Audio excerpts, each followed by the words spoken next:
Horizon TV, the beacon for the nation.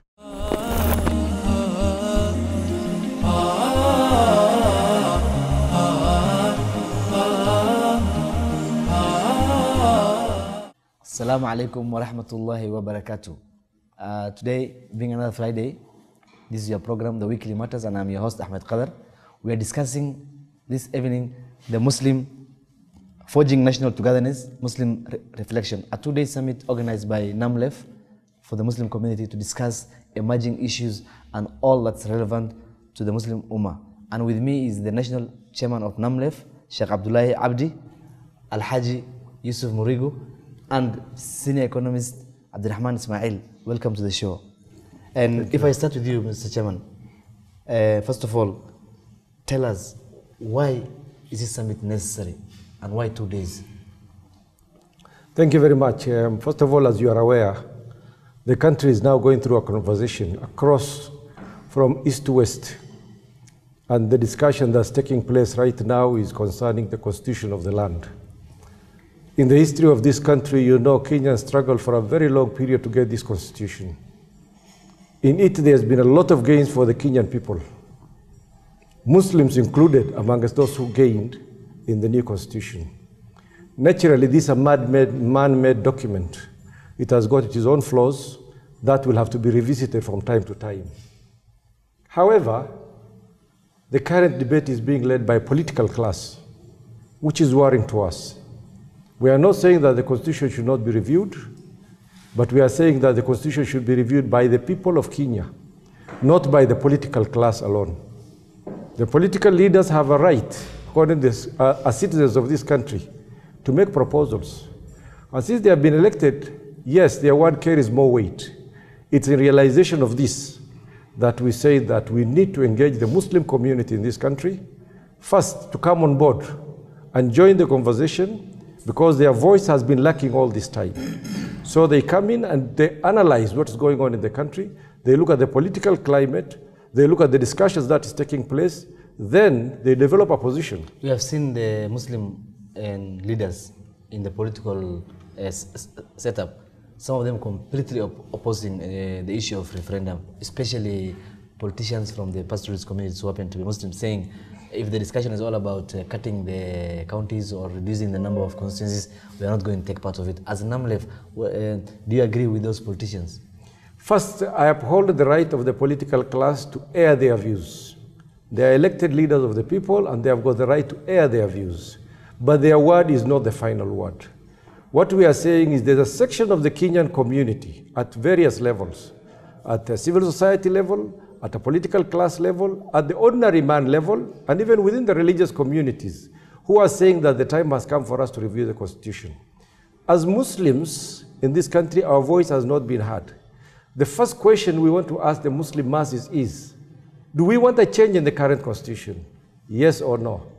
If the answer is no, then we will mobilize and try to convince our compatriots in the country and tell them that we don't need to change the constitution. If it is yes, then that is the time we are going to go into the detail of the contents that needs to be analyzed and to be recommended. Okay, Sheikh Yusuf, Al-Hajj Yusuf. Yes. You know, there are many Muslim entities in this country or organizations, yes, and NAMLEF is one of them. And what will stop others to come again and have a forum like this and say we are also doing the same? Yes, I like that question because yes, it answers why we are here. Yes. Why we are here is for unity. Unity is very elusive. And there is a guy called Shaitan, yes, who makes us not unite. And the minute you say Hakuna Shaitan or there is no Shaitan, he is happy because you attack you without knowing. Yes. So unity is elusive. We have come here to kick off a series of consultations. Yes. So every organization that is Islamic, we shall consult. Even those who are developing code feet, yes, we pursue it until we are together. Yes. We are united and we are, yes, a group that is cohesive. Then thereafter we can talk to others. In fact, from my little research I did, there are over 300 Muslim organizations. Yes. Somehow registered, but they are also the major ones. That's NAMLEF, the preachers. CIPK. CIPK. Yes. There is SUP came. Yes. And of course we have the Jamia as an institution. Yes. And many others. And many others. Yes. And the story has always been that the Muslims are not united. Yes. And if we must take up front, how do you want to achieve that unity? We have done it before. Mark, you, as you say, we are not born today. We have united ourselves before when we were said to be completely divided, and we have managed by the grace of Allah to unite and do great things that beyond what we had intended when we started. So we are not worried about that. We are believers in our Creator, and we know He loves unity. We have prayer, which is a big weapon for people to unite and to do things. Therefore, we started today. This is a kickoff of consulting, and we are confident that a few consultations, you will see us as a united group. Okay, Abdirahman, and the issue of the referendum. Next year is a census year, and there's going to be a census. First of all, I don't know whether the referendum will come before the census or the census will happen after the referendum. Maybe you are privy to some information that we may not be privy to, you can tell us. But having heard what some politicians from the Mount Kenya said last week on the issue of the referendum and why they think some counties, especially Muslim-dominated counties, do not deserve the kind of share they are getting just because they said they don't have the numbers, yet they have the numbers. What would you say about that?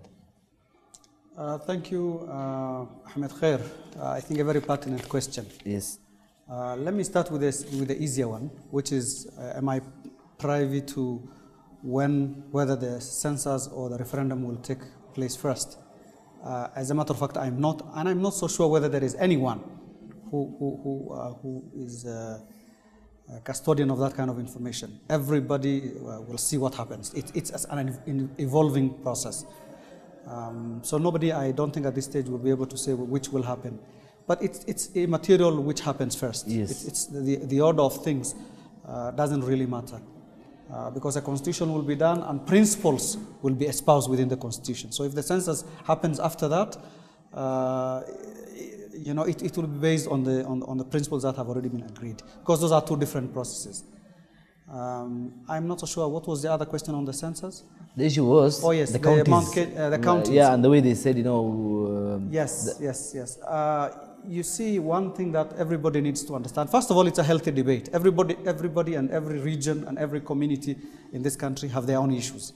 Like pastoralist and marginalist and marginal counties, which are not necessarily pastoralist, they have their issues, historical issues, and so on. Mount Kenya too have their own issues which they have very eloquently raised, and it's a healthy debate.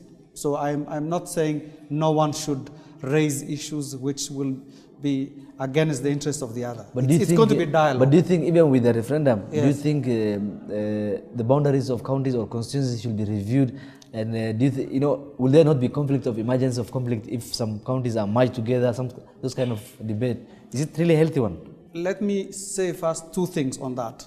Number one, a lot of the times, and when people talk about census and so forth, it is reduced to very simplistic views of numbers. But there's more to the census is not just about numbers. Of course, one of the fundamentals is yes, how many people. But census and demographics is about many other characteristics of a population. Access to resources, access to services and social amenities and so forth. So whilst the people of Central or Mount Kenya region would have a valid point in raising the issue of population, but there are other factors as well which are equally important, if not more important. So I'll leave that to that. Whether the counties will be merged, we wait and see that debate when it happens. There are merits, there are demerits, okay? And everybody will have their day in terms of the national dialogue. In context to NAMLEF, yes. We believe that it's not necessary to reduce things, the gains that we have made under devolution, particularly the historical injustice and spreading of the national resource. Okay, if Hajj Abdulahi, Sheikh, if the issue of the referendum comes up, there will be emerging issues, and the question of the Qadi will come up. If you remember very well, the last when the constitution was being made, the issue of the Qadi went all the way to the court, and there was even a shocker sometimes that some judges said it should not be in the constitution. Now, as Muslims, sometimes we may not be united when it comes to the issue of Qadi. The other day, you remember during the Eid, there was a big difference among Muslim leaders, especially on Eid al-Arafah. And that kind of debate normally goes public. And those people who are not Muslims or who don't practice the Qadi way follow this kind of debates. What if when the referendum issue comes up, the issue of the Qadi is touched? How are we going to, as Muslim leaders, how are you going to address that? There are two ways you can look at this issue. First of all, is the Qadi's court an issue to be debated? Yes, as we mentioned earlier, every Kenyan has got the right to raise any issue. But as far as Muslims are concerned, it is not an issue to be discussed. Yes. This was exhaustively discussed. It was challenged by some quarters, but the majority of Kenyans, in fact, more than 75% of Kenyans supported the Qadi's court.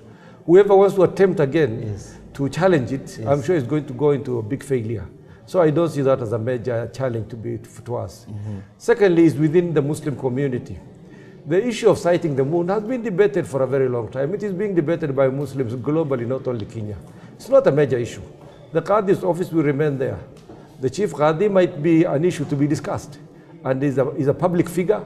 And anytime an issue comes up, Kenyans have got the right to discuss whether he took a right decision or wrong decision. But I don't think that Muslims will be divided on that issue at all. They are fully united and standing behind the Qadi's court, and I'm sure to the last man, Muslim will support the Qadi's court. The issue of the moon and the way the differences emerge. 2 days before Eid al-Adha, I had an interview on this same show with a leading Islamic scholar, Sheikh Abdulahi of Jamia. And one of the things he said is the problem we have, he said, in this region, especially Kenya and Tanzania, when it comes to Muslim matters, is we don't have, there's a word he used, Mufti, yes, unlike Uganda, where there's no issue. Why can't we have a Mufti who gives a direction as Muslims for this country? Whose action, what he sits with the ulama like you guys, he reaches a decision, and us, we follow. Ahmed, what's wrong with that? Ahmed, that's a good suggestion. Yes. In fact, establishing the office of the Mufti in this country has been discussed long, long ago. Probably we are much more slower than our neighboring countries. Yes. Just as we are discussing the constitutional review, there is a lot which we need to do internally. Yes. Establishment of the Mufti's office is crucial, but that's also a subject that needs to be discussed internally. It is being discussed, but not conclusive yet. Okay. Now, Sheikh Hajj Yusuf, most Islamic leaders discuss things on their own, and they hardly engage the young people, the young Muslims, who are too fast for life, who are too digital. How do you plan to incorporate young Muslims in your unity talks as you go ahead? Okay, thank you. I want you to know that Islamic faith is so, what can I say, absolute and inclusive, that there are ayahs in the Quran about youth, about women, to the extent that Prophet Muhammad sallallahu alaihi wasallam, he said that if you want to know what's going in the world, associate with the youth. So there has never been a time that NAMLEF lost knowledge of the importance of the youth. And people like Musaun, which is a Muslim youth in the university, have been members of this organization since before. Whatever we say here does not discount the point that we know we have to enhance what we have had to more satisfaction of the people. And as you know, it's very difficult to satisfy people. And we are increasing our engagement with the youth because one thing, we want to know what's happening in the world, as the Prophet Muhammad said. And secondly, we want to hand over the baton. We don't want to stay here forever. We want some young people to come and be here where we are sitting. For instance, this morning when I was here in the show, in the program, I tweeted, I took some photos and I posted on my Facebook and Twitter. Someone replied to me immediately. He said, you know what? How come we don't know about this thing? Were you invited alone? Was there a selection in terms of inviting? You see, that shows you know what? Because today's world, you don't need, if you need to reach out to the young people, you just post something through social media. How are you guys, you're making use of the space where young people are found? Coming back to your question of the youth, you heard the chairman asking the people to put up their hands who are below 40. We have youth here. The people who told you, why don't I know? Yes. We invited people. Yes. We want to kick off consultation. Yes. We called people from Kisumu, from Mandera, from everywhere. Yes. Not everybody. Yes. So those who did not get invitation, Yes. they can ask you, how didn't I know? Yes. We did not want to announce in the newspaper so that everybody comes. Yes. That was not the intention. Okay, and Abdirahman, this is a question I think even Hajj can answer, but I will leave it to you. The issue of discrimination of Muslims, especially against the young Muslims in terms of acquiring of documentations. And I think it has been asked as a question. I don't know whether I should give it to you or I take it to the chairman, that question. But first of all, I want to hear your input to that. I think there is no deliberate policy to discriminate against Muslims. It's a practice. And I think quite a bit has been achieved over the years, and Muslim political as well as other leaders have engaged government on these issues of discrimination. Sometimes administrative bureaucracy creates its own situation. If you go to Nyayo House, of course, a lot of developments have happened with the e-citizenship and so on. In fact, the only, I don't know about Mombasa, whether the immigration office is still on, but the one of Garissa has been closed. Yeah, and I don't know whether the one of Mombasa is working. No, Mombasa is working. Yes.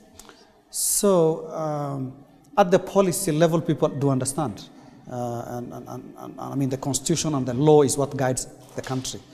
But administratively, there are bureaucracies and red tape. If you go to Nyayo House, sometimes you will wonder, it's really a mess. It's a place you would not want to go to. You look at the queues that are whirling around. Why would you expose, not just Muslims, any of your citizens to a drill where somebody goes to that place at 6 o'clock and lives there at night? And in a line that is going, Circles. in a circus. Why would you want to do this? In the age of efficiency. I think these are administrative issues, and I think the policy elite and the leadership need to address these things so that administrative bottlenecks and things that have been crafted to stifle and oppress citizens are removed. Not just for Muslims, but for everybody else. Okay. Yeah. Now, and Hajj Abdulahi, you have previously, as a Muslim leader, led Muslims and organizations like NAMLEF into political parties, whether it was 2007 during the ODM or even the 2013 election, you played a role, even in the last election. And sometimes it seems that you may succeed in terms of helping whoever you are helping, but immediately after that there is usually a fallout. How can we learn from that as Muslim leaders and ensure that this time around when we take a position, we end up there and benefit to the last bit? I think you are referring to basically the 2007 period when we supported ODM and Raila as the presidential candidate. Yes. All our decisions based on, first of all, various consultation. Secondly, it is based on Muslim interests. As you know, at that particular time, 27 Muslim youth were renditioned out of the country. And we had a bone to chew with the government of the day. Yes. It was conditional that those students, those youth should be returned back for them to get Muslim vote. Yes. And Alhamdulillah, the Muslims stood with us, and it was almost unanimous that the Muslims voted for Raila. The issue was not the person, but yes. it is the issue we were voting for. Yes. There was discrimination of some Kenyans, and we didn't want that, so we voted against Mwai Kibaki. Today, when we are meeting again, we don't have a political agenda. We don't support any political party per se. But we are looking at the policies that is being proposed, and we are looking at in which way will Kenyans first benefit, and within that same breath, what will Muslims benefit? So the decision will be based on those things. I'll just give you an example. I'm not proposing anything. There is the issue of are we going to have a parliamentary system or are we going to have a presidential system? It will affect Muslims, it will affect every other Kenyan. So we have to sit down and look, not in the base of which political party or which groups are supporting which side. How will it benefit this country and its people? Our decision will be based on that. And that's the discussion we're having, the togetherness of Muslim and unity. We are going for a short break, but before we go for a break, I would like to remind our viewers, we are also live on our Facebook page, that is Horizon TV Kenya, Twitter at Horizon TV, myself at AhmedKadar 1. I don't know whether you are on Twitter. Abdirahman? I am. Yes, what's your Twitter handle? Abdirahman 1237. Yes, at Abdirahman 233. So keep it there. But as usual, we are live on our Facebook page. We'll come back and conclude this discussion.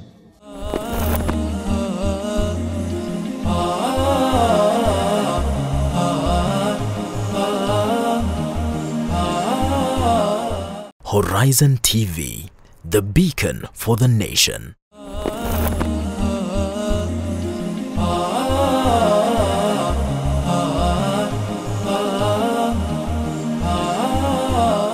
Welcome back to the show, The Weekly Matters, and I am your host, AhmedKadar. We are discussing the issue of forging national togetherness and Muslim unity. With me today is the chairman of NAMLEF, that's the National Muslim Leaders Forum, his vice chairman, Hajj Yusuf, and Abdirahman Ismail, a senior economist. Before we went for break, we were talking about the issue of, how we can forge Muslim unity.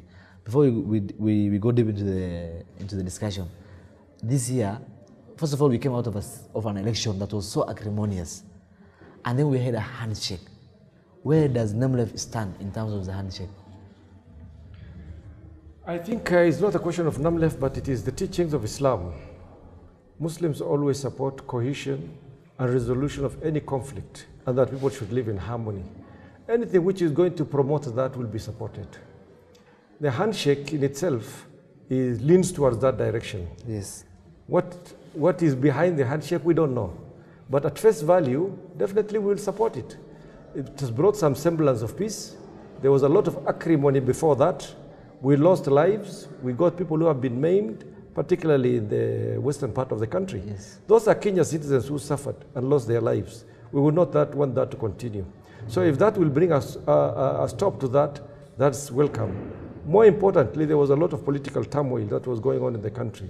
There is some sense of stability. So all that will be welcomed by us. We haven't seen Muslim leadership coming out clearly when the handshake thing was going on to say, we are into this. We are careful from issuing statements of what we are not absolutely sure about. Okay. On principle, as I mentioned to you earlier, bringing Kenyans together, we fully welcome. But behind the handshake, there's a lot of speculation. We don't know what those speculations are. These are two Kenyan political leaders who have got high standing within the society. What they discussed is known between the two of them. Are Kenyans entitled to have what is in the handshake? Yes, they have. And they have not been told. And that is between two Kenyans, which you fully welcome. So to me, it is two Kenyans who had a dispute, they have resolved their dispute, and they are fully welcome. If they've got another agenda, we hear the building bridges is a continuation of that. What is the agenda of the building bridges, we'll still come to know. And we'll participate, we will engage it, we will debate it. What we see is right, we'll support. What we are not comfortable with, we'll try to convince them otherwise. Okay, Al-Hajj Yusuf, we are talking about Muslim unity. Recently, there's a mosque in Narok that was closed because of infight between Muslim factions. Yes.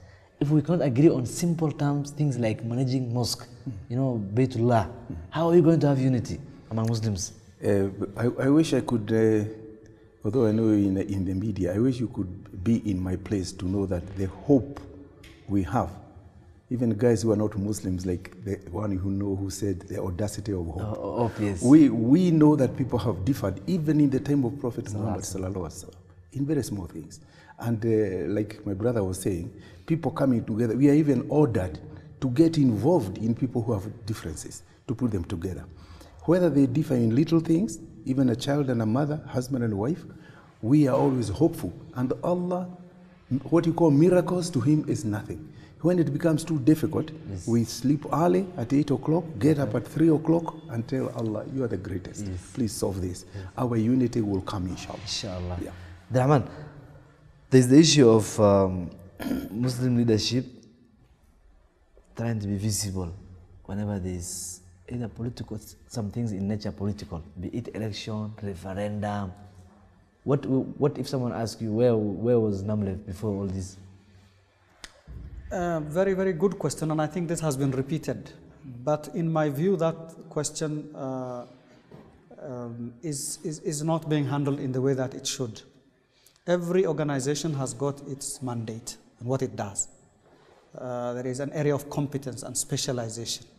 There are those that deal with relief, so you do not expect an organization that deals with with relief and social issues and building schools, and there are those that deal with, for example, food distribution. There are those that deal with different things. So their seasons are different. NAMLEF is an organization that deals with empowerment. It deals with advocacy issues. It deals with guidance. So it comes out when it's necessary. When it comes out when it's necessary. Absolutely. Constitutional debate is on the referendum is now. Yes. And so NAMLEF couldn't have come when it's a relief issue. When it's a relief issue, yes. or when there's a dispute with mosques. Of course, it can come in, and anyone can join those kind of issues. But there's a domain that every organization takes care of. Okay. I need to add on, Ahmed. Yes.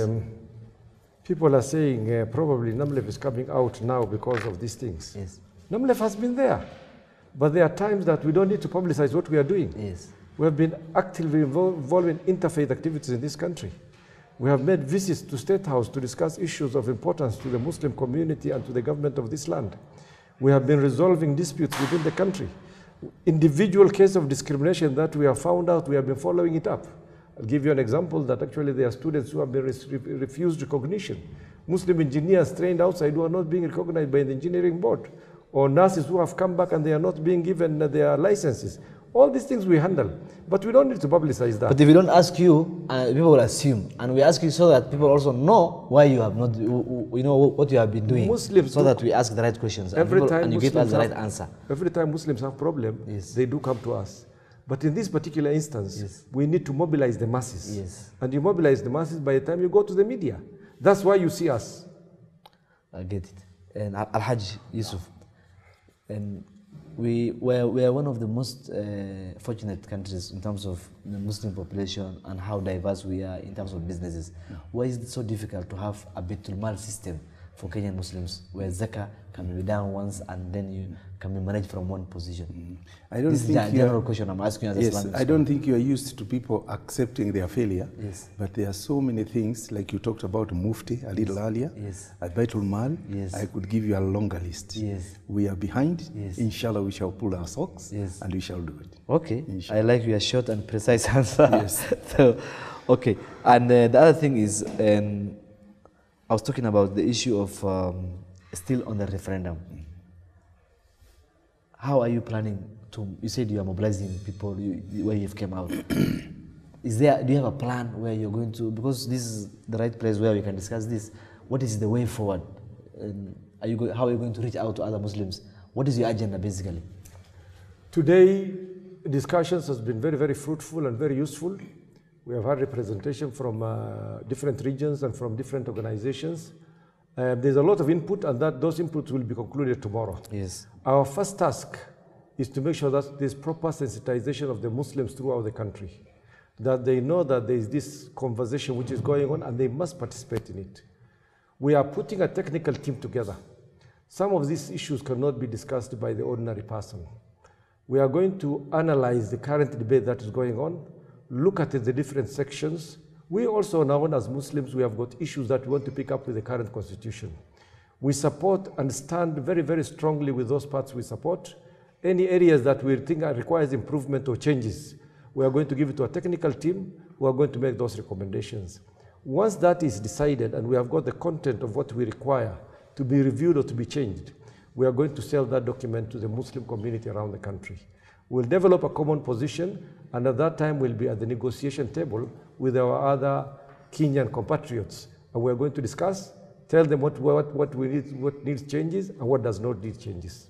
Abdirahman, and most of the, the Muslim counties or the regions where they live, sometimes, especially the young, there is a lot of, I cannot say object poverty, but there's poverty.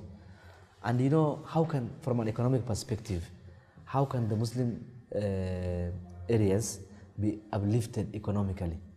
Even though when they have the economic, there's pastoralism, but there's no value addition basically. So has there ever been a forum for Muslim economists like you to discuss how to uplift the economic standard of these places?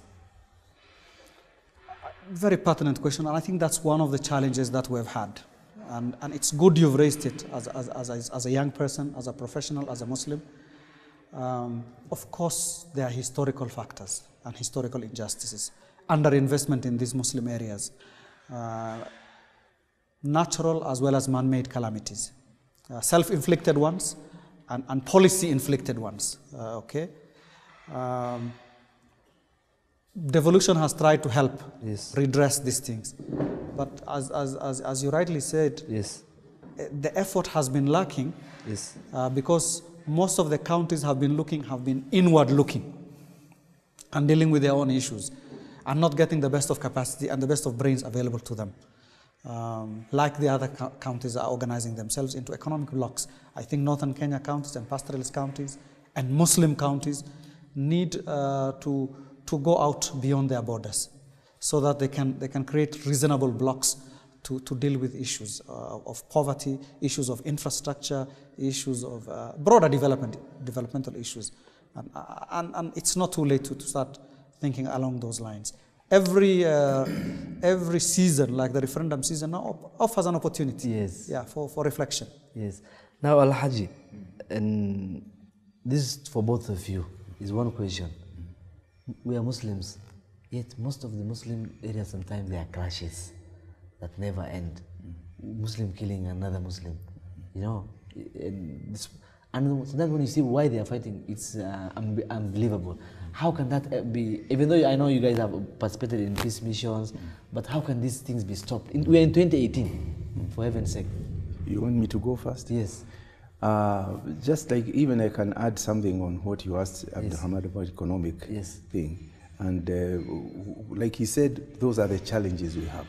And we put economic things from ourselves. We shall uplift ourselves. When you get surprised that a Muslim group is fighting another, I told you there is a guy called Shaitan. Yes. He comes very well. And we go and talk to our people. And don't be surprised if this happens, but it also sometimes, like we say, La hawla wa la quwwata illa billahil aliyul azim. What shall we do when it happens? Allah gives us a chance to get in and get involved and reconcile people and get more thawab. Because those little, like you say, very well, there are little reasons you don't think they should even cause any war, but they happen. So, like you, like me, we don't know why this happens. But inshallah, we deal with them when they are there, and we deal with them before they come. Yes. You know, and this economic empowerment is one that can help because it helps in the people not having conflict, and we shall get there. Hajj clashes, this time, part of costs. I agree with you. So that is politically that problem is there. Yes. First of all, you need to look at those same areas. Yes. In terms of crime, the records speak for itself. Yes. Those areas have got the lowest crime rate in the whole country. Yes. Whether you talk about robbery, whether you talk about burglary, whether you talk about rape, whether you talk about bodily harm, and so on and so forth. Yes. We have got the lowest, which means that the people of that area are peace-loving people and very peaceful people. However, what you talk about, the clashes are there. Unfortunately, this phenomena is led by politics. It is the new realization that actually that politics pays. And you have got your man in the White House, which in this case is going to be the governor, then there will be a lot of resources flowing. Yes. Even an MC has become a very important person within this country now. Yes. He manages to pull resources to his ward. So because of that, that's coming. But this is a transitional period. I think we are going through a period of learning these things. We are going to mature, and I'm sure it's going to stop. And it's got nothing to do with Islam or Muslims. Fighting, shedding of blood of any human being is absolutely forbidden. It's more worse when they are Muslims. Exactly, it's worse when it's a Muslim, but it's happening all over the country. As you know, it's going on right now in Transmara, it's been happening in West Pokot, it's been happening, but we have to put our efforts together throughout the country, get to the root cause of these problems and try to resolve it. Good. Now, this again, I'm starting with you. We have something called devolution, which has been there for the last 5 or 6 years. And there's an article that appeared in the Daily Nation yesterday, the day before yesterday, written by someone from the north who said, we thought devolution will be a sort of, game changer, but it's becoming a curse. Would you agree with that? I don't agree with him at all. Yes. Every change circumstance has got its own challenges. Yes. First of all, I am old enough to know what Northeastern was like during the colonial times. Yes. And I have gone through the 50-year period from the time we got independence until we got the new constitution. Anybody who tells you that actually positive change has not taken place definitely has not been observing the changes that's taking place. Major changes have taken place. Whether you talk about infrastructure, whether you talk about educational institutions, whether you talk about employment opportunities, whether you talk about business opportunities, there's been big changes that has taken place. However, is there corruption? Yes, there is. Devolve corruption. Shamefully, there's a lot of corruption, and the corruption now is becoming, it's taken a life of its own. It is now penetrating the social fabric of the society, and people are being measured on the amount of money that actually they show off, which clearly is known that actually is acquired illegally. So this is a threat. Change is there? Yes, they are there. Is it a curse? It is not a curse. It is us who practice it and use the resources we have wrongly. And as I said, what are we talking about? We talk about 5 years period. 5 years period is a very, very short-term history in terms of social transformation of a society. So we need to go back and look at how we can go correct that one. Corruption in that place is not only in Muslim areas or northeastern province, it is throughout the country. It's a national issue. And basically we should not look at devolution. If you look but at, should we not be different from basing on of our faith, basing of the Prophet said "Man ghashana falaysa minha." Is more of cheating. Corruption is just like that. Or even there's hadith on corruption. Basically, I fully agree with you. Yes. In fact, the amount of sins you accumulate by using public funds is so much that if you have got any sense of feeling, you will not even attempt to look at it. Forget about taking public funds.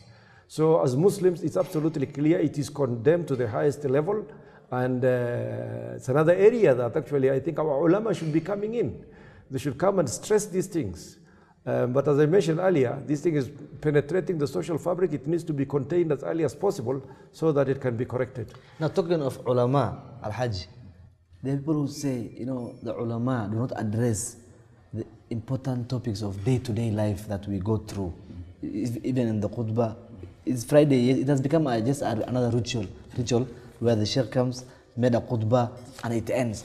Do we really talk about what the Muslims are going day to day in our khutbahs? Do we address those things? My comment on that is that we are so prone to blaming people. Yes. Where I go for Jum'ah, yes, they always address issues, even small issues within where the mosque is located. Yes. And I must also commend you for reminding people about Islam when you talked about corruption. Yes. And I want to remind ourselves, Sayyidina Ali radiallahu anhu was in his house and somebody wanted to speak, and he said, before I put on the lamp oil to see, I want to know whether it's a private matter or public matter, because he doesn't want to spend even oil for lighting for matters that are personal. Okay. So that is how serious, which you are reminding people yourself, that we don't condone corruption. Yes. But now this question of ulamas, they do. We are blaming them so much, and we should respect ulamas. And I can assure you, I invite you to my mosque, and where I go most, and I go to many. Yeah, I know, of course, but I go to Islam and everywhere, and they address things that touch us. In fact, sometimes, almost every other Juma, I go out with tears in my eyes. How I'm being reminded on some small things that I know and I forget them. Okay. Yeah. Abdirahman, we are still on the issue of devolution, and in the Muslim counties, and of course in the entire country. But here we are talking about, what we are familiar with. The money that has been allocated the last 5 years, can we show value for it from an economic perspective? Yes and no. Yes, in the sense that you will see a lot of development. You will see even private development, because you see in economics, for example, GDP. What is GDP? I'll just give you a broad formula. It's Y is equals to, income is equals to C plus I plus G plus X minus M. Yes. C plus I plus G. Consumption. We will assume we have had you. Yes, consumption. Okay. Consumption and government expenditure. Yes. And investments. That's what it means. Yes. C means consumption. Yes. I means investment. I is investment. Yes. G is government expenditure. Yes. Okay? Yes. So if these things happen in an economy, yes, there is economic prosperity of some sort. Okay? So in that sense, people have built houses, roads have been built, places that have never seen, even feeder roads, even all-weather roads. If you go to Mandera, it's different. Wajir is different. For the first time in Wajir, you can drive on a tarmac road. And that has not been there for 50 years. So basically we can say yes, something for yes. Of course, there's wanton theft, there's pilferage, but that's not just with counties. Okay, now it is everywhere. Okay, as we conclude, yes, we don't have time. I'm being reminded, and we are winding up. Kindly give us your parting shot as we come this way. Your parting shot, less than a minute, on the way forward, today's agenda, tomorrow's agenda, and what we should expect. And then we finish with Al-Hajj Abdulahi as we come this way. Two quick ones. First of all, this discourse, Muslims should engage. And this does not necessarily mean having a uniform view on things that divide them. For example, which parties do you support? What is your ideological orientation? Which candidates? That's not the issue. But there are things that are of a common nature. And Muslims in the past have come together on those issues that affect them, affect this nation. And I think it's an opportunity for them to engage. Mm-hmm. The second issue is I think Muslims should take the moral high ground, the Muslim population, and elect people of integrity and demand for safeguards, even if the rest of the country doesn't, because there are enough safeguards in the law. There are administrative safeguards. There are oversight mechanisms. If they allow their resources to be stolen and looted, left, right, center, and they elect the same guys, who is to blame? I'll stop you there because of time. Yes. Hajj. So less than a minute. Less than a minute. Only two. Yes. One is Muslims are ordered by their religion to wish for good things, not only for Muslims, but also for whole humanity. Every human being was created by Allah, and the work of Allah must be respected. So let nobody think we just care about Muslims and others can go to hell. That is not the way we are. So we go for that. The message I'm giving to Kenyans in general is that we have a national duty to react to the discussion that's going on at the moment, and not to look at ourselves as different ethnic groups or different religious groups. We have to look after the interest of this country and the welfare of the ordinary man. So Muslims within that category should stand up and respond, because they have got a moral responsibility in front of Allah, and we have got a national responsibility to this country, that actually if we are going to have any changes within the constitution, it is for the better of the ordinary man and not in the interest of a few privileged people at the top. It's at the interest of everyone to change the constitution for the better of everyone and not for the sake of people at the top. And that is that marks the end of our conversation. The Weekly Matters ends there. But before we leave, we remind you that we are also live on our Facebook page. That's Horizon TV Kenya. Twitter at Horizon TV. Myself at AhmedKadar 1. Till next Friday, keep it there. Wassalamu alaikum wa rahmatullahi wa barakatuh, and bye.